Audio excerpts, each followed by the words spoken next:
Welcome to Save Your Sanity, help for handling hijackals, those difficult, toxic, and often disturbing people in your life. I'm Dr. Rhoberta Shaler, the Relationship Help Doctor, and I'm here for you. You'll get the insight, skills, strategies, and support to stop tolerating verbal and emotional abuse, whether it's happening now or it happened to you in the past, maybe by a parent, partner, ex, relative, or even a coworker. Time to take life back, to recover and to rediscover you, your values, dreams, desires, and realize them in healthy ways in healthy relationships. I'm so glad you're here. Hello.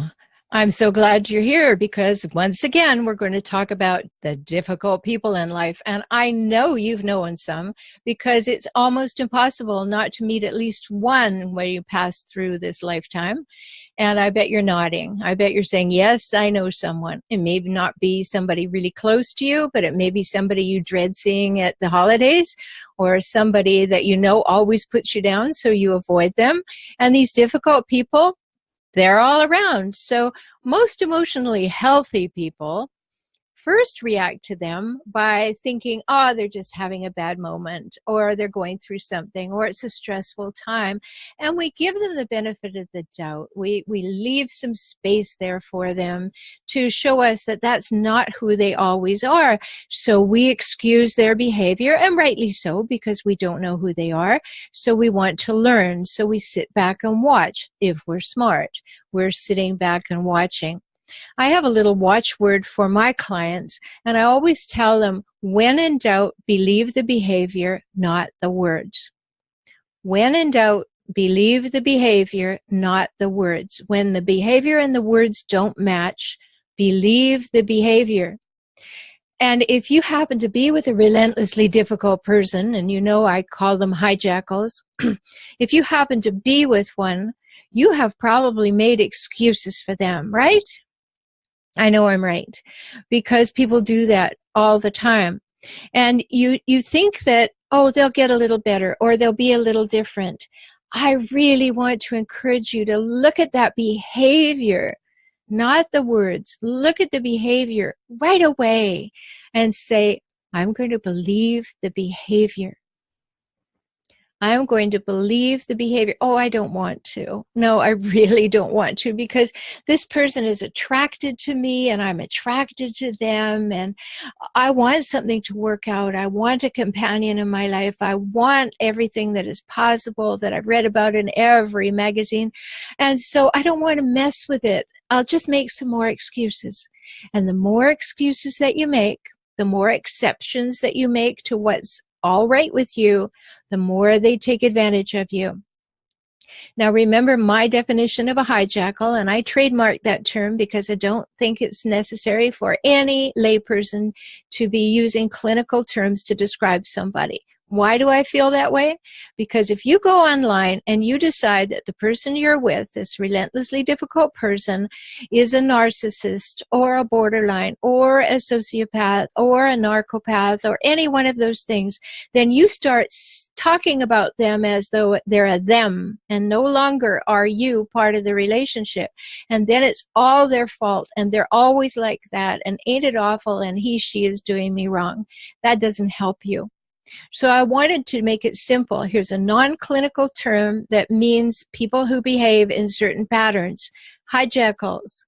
These are the people who hijack relationships for their own purposes. Got that? For their own purposes, while relentlessly scavenging them for power, status, and control. So one of the things that hijackals do is they will seduce you into the incredulity trap. That's my name for it. And that's what helps you to excuse their behavior. So what is the incredulity trap? The hijackal says something or does something, and internally you go, what? Who says that? Who does that? Who even thinks that? You're incredulous, right? And yet you smile and you go on as though it was the most normal thing in the world that they said or did. because your incredulity caused you to recognize for a moment how outrageous the behavior was, but your desire to normalize the behavior kicked in, and all of a sudden you are not behaving from that incredulity. And that's where the trap is, because you keep tolerating the behavior and giving the person the benefit of the doubt.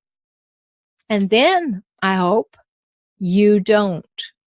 That you wake up and smell the herbal tea. This keeps happening, and I don't like it. And it's always my fault. Something is wrong here. Now, unfortunately, people who are attracted to and attracted by hijackals don't ask the question. They don't say, something's wrong here. Their first question is, what's wrong with me? That's a big problem, because that's how the hijackal has taught you to think, that there's something wrong with you.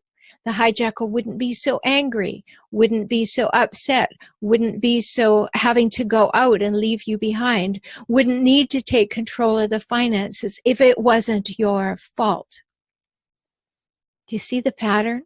That's what we're going to talk about today. Patterns that hijackals have, and they have them. And over the weeks of the show, we will talk about the patterns in minute details so that you see what's going on, because I know it's really hard to wake up and smell that herbal tea. So instead of saying something's wrong here, people who are with hijackals don't want it to be true, so they say something's wrong with me. And the hijackal is very happy to reinforce that point of view. And so sometimes it takes years, and you feel worse and worse. Why? Because you're not good enough. If only you were better. If only you were more compassionate, you were kinder, you were more patient, you were more loving, you didn't ask for anything, if you were less demanding, less confrontative, you didn't bring conflict. Why do you think that? Because the hijackal has been telling you that for years. It's your fault. I do what I do in the world, working with the partners, the exes, the adult children, co-workers of these relentlessly difficult people, because I want you to recognize it is verbal and emotional abuse, and we need to stop it. We need to stop it right away. And I know that sounds simple, and it isn't. But this is why I get up in the morning. This is why I do what I do. I want to help you see the patterns and begin to call it what it is. It is verbal abuse. It is emotional abuse. It may extend to being mentally abusing, physically abusing, sexually abusing. It is abuse, folks. Nothing less. And you need to take a few steps back and say, is it possible it's not me? And yes, it's very possible it's not you. Because that's what the hijackal wants you to think, that it's all your fault. So I'm here today and every week to help you see the patterns, to have a grip on those patterns, especially in those moments when you're just in the thick of it, you're feeling absolutely terrible, and you go into one of your patterns, which is saying, it's my fault. It wouldn't be like this if I were a better person. That's not true. I want you to become kind to yourself. It's not true. That's not the way it works. I bet there are many people in your life who don't tell you what the hijackal tells you. Many people who think you're wonderful, that you deserve love, that they demonstrate love to you, they give you support, they do all kinds of things the hijackal doesn't do, right? So what makes you believe that one person? Why have you given so much power to the opinion of that one person? That's a question for you. It's not an indictment. It's like, why have I given this person so much power in my life? And it happens insidiously, bit by bit, day by day, remark by remark, and slowly you get worn down. I know that.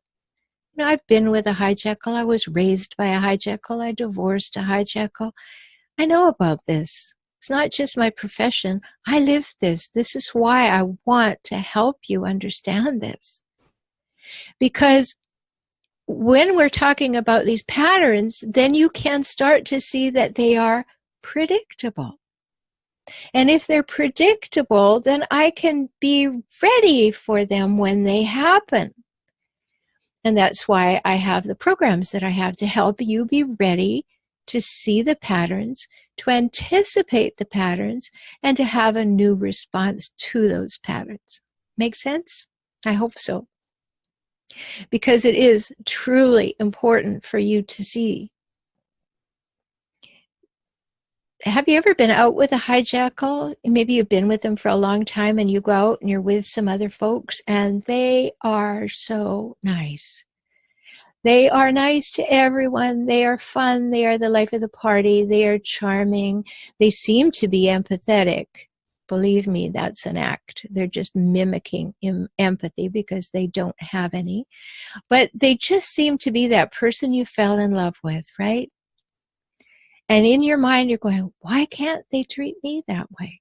Why can't they? That's the beginning of waking up and smelling the herbal tea.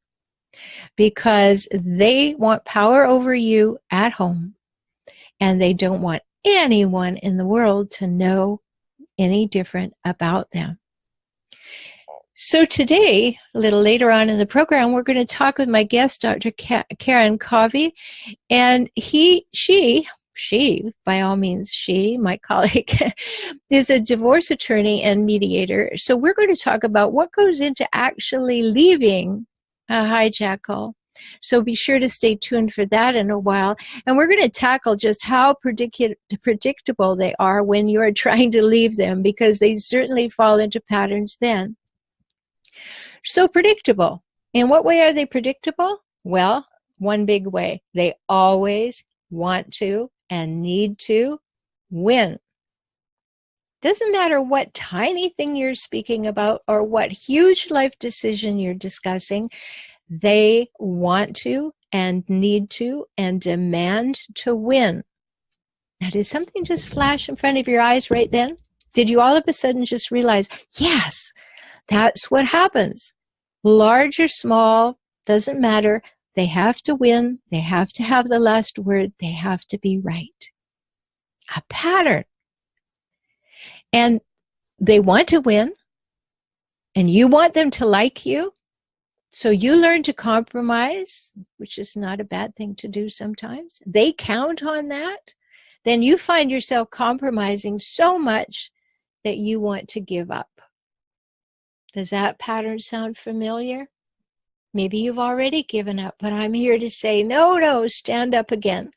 I want you to have the skills and the insights, the practical tools and strategies, and the support to know when you are in a hijackal relationship, what you can do while you're in it and what you must do while you're in it.